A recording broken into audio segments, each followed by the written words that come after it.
Hello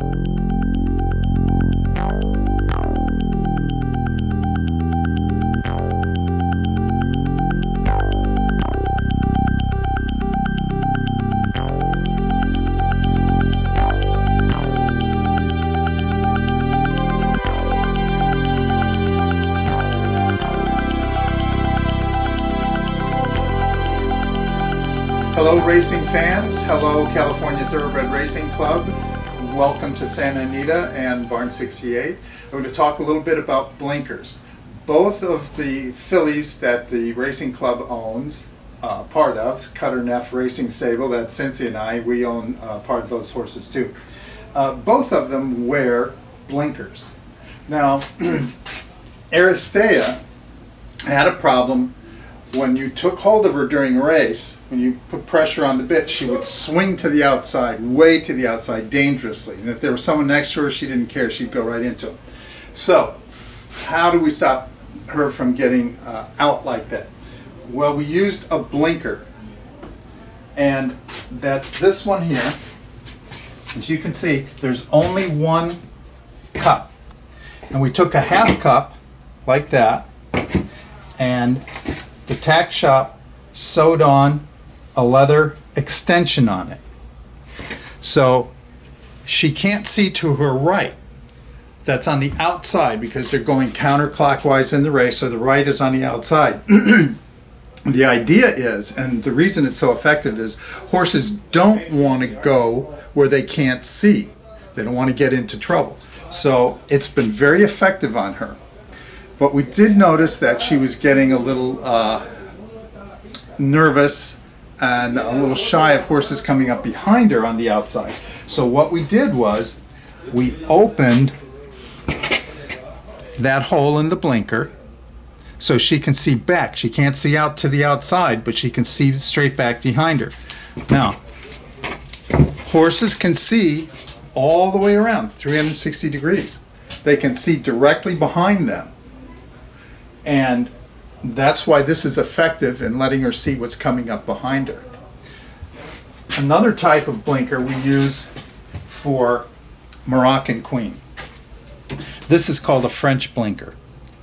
It's very limited in scope.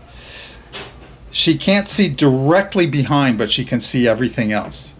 And we were getting a situation with Moroccan Queen where she was trying to turn her head to see what was behind her. She was paying more attention to the traffic behind her on the racetrack and what the rider was doing than she was on what was straight ahead of her. So we gallop her with these blinkers, and it just limits that backward vision enough that she keeps her mind on what's ahead.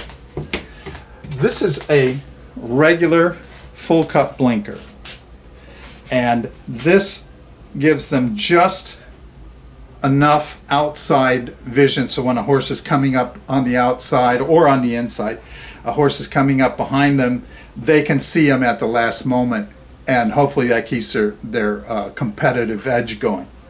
The other thing this type of blinker does is the horse can't see behind at all, so when they break from the starting gate, they want to get away from whatever's back behind them. They don't know what it is. They can't see what it is. So they tend to go faster that first part of the race, that first eighth of a mile.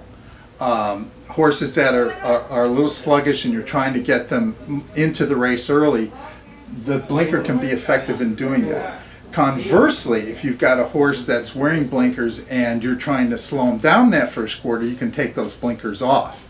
And that's why you see in the program it always makes a note, blinkers on, blinkers off. And when we make entries, we have to notify the racing officials that we're making a change on the blinkers, whether they're on or off. We have to notify them of that so the bettors are aware of it. Can really affect the outcome of a race.